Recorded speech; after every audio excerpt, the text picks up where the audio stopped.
सुंदरकांड की पहली चौपाई है, जामवंत के बचन सुहाए, सुने हनुमंत हृदय अति भाए।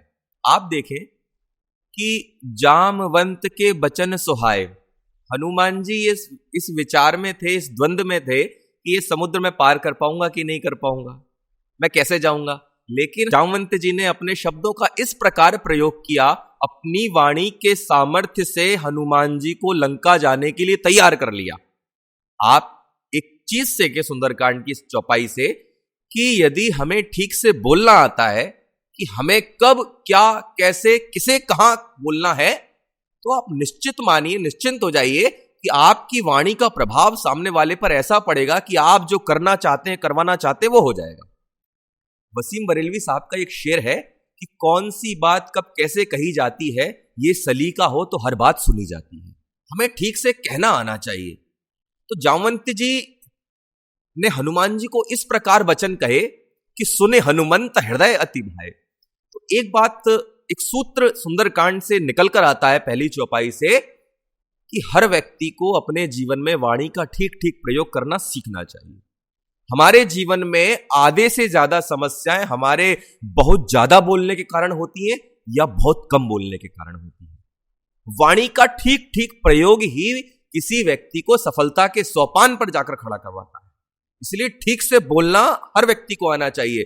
जो लोग ठीक से बोल नहीं पाते, जिन्हें ठीक से बोलना नहीं आता, वे हमेशा अपने घर में गृह कलेश के कारण होते हैं। इसीलिए ठीक से बोलिए।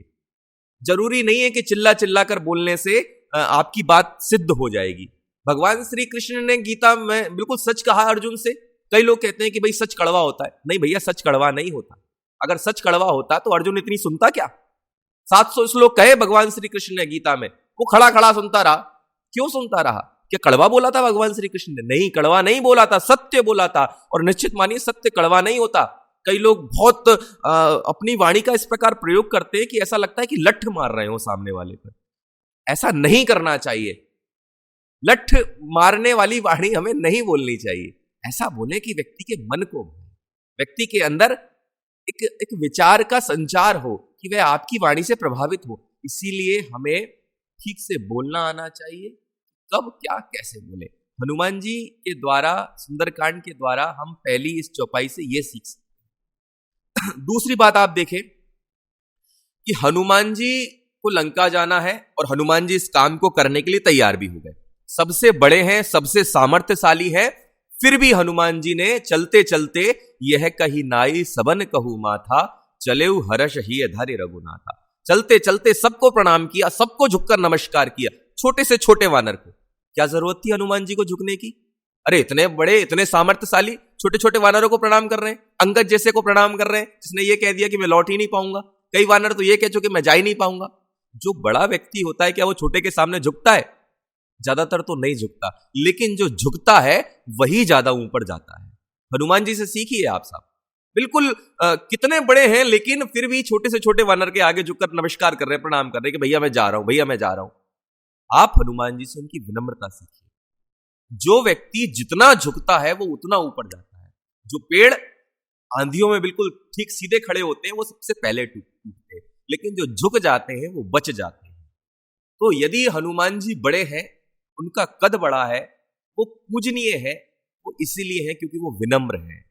जो विनम्र होता है वो जीवन में बहुत कुछ पाता है। एक सूत्र है कि जो व्यक्ति विनम्र होता है उसके पास बहुत सारी चीजें तो स्वतः चली जाती हैं, जिनके लिए वो प्रयास भी नहीं करता। और बहुत सारे लोग ऐसे होते हैं कि जिनके नसीब में बहुत कुछ लिखा होता है, लेकिन वो अपनी वाणी से की निकृष्टता से, अपनी वाणी की कटुता से या अपने स्वभाव के कड़वेपन से, कठिनता से वो सब कुछ खो देते हैं। तो जो व्यक्ति विनम्र है बहुत ऊंचा जाता है। हनुमान जी से सीखिए उनकी विनम्रता। हनुमान जी ने चलते चलते सबको प्रणाम किया, सबको झुककर नमस्कार किया।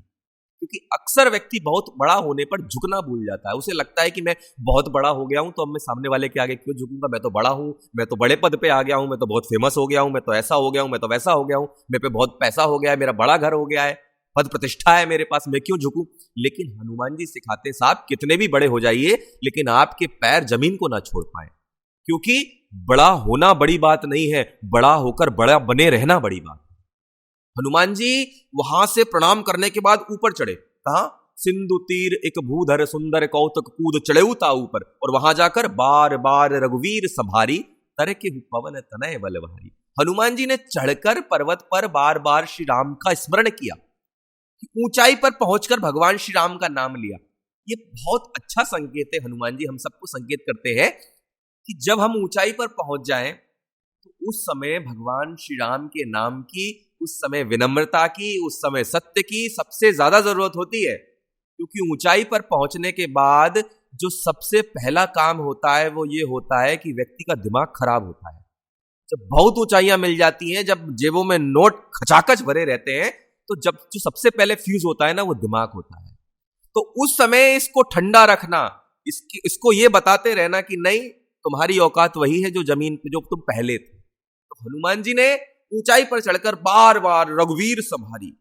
तो जब हम बहुत ऊंचे हो जाएं, जब हम बहुत बड़े बन जाएं, विनम्रता को खो ना दें, सरलता हमसे छूट ना जाए, हम लोगों का अपमान ना करें, हम और विनम्र हो जाएं। जो जितना बड़ा होगा वो उतना विनम्र उसे होना चाहिए। जब आप कोई व्यक्ति पर्वत पर चढ़ता है तो आपने देखा, हम जब पर्वत पर चढ़ते हैं स्वतः ही झुक जाते हैं।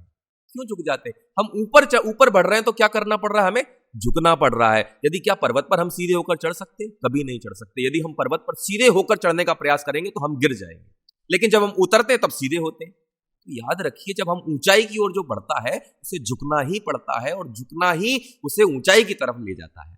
इसलिए हनुमान जी से सीखें कि विनम्र रहिए, ऊंचाई मिलते रहिए। ऊंचाई जब मिल जाए जीवन में तो हमेशा भगवान श्री राम का स्मरण करते रहिए, सत्य को साथ में रखिए, अपने सिद्धांतों को, नियमों को बना के रखिए। ऐसा नहीं होता कि जब हम बहुत बड़े बन जाएंगे, जब बहुत सारी उपलब्धियां हमारे आसपास आ जाएगी तो हम नियमों को मानना बंद कर देंगे, सिद्धांतों की अवहेलना कर देंगे। ऐसा कभी नहीं होना चाहिए। और जो लोग बड़े बनने पर सिद्धांतों की अवहेलना करते हैं, उन्हें लगता है कि अब तो हम बड़े हो गए, अब तो मन मर्जी आचरण करेंगे, तो एक बात निश्चित है कि थोड़े दिनों बाद वह जमीन पर दिखाई देते हैं। तो हर व्यक्ति को ये स्मरण होना चाहिए कि यदि वो सुंदरकांड का पारायण कर रहा है तो ये 2-4 चीजें हनुमान जी से जरूर सीखे, सुंदरकांड से जरूर सीखे।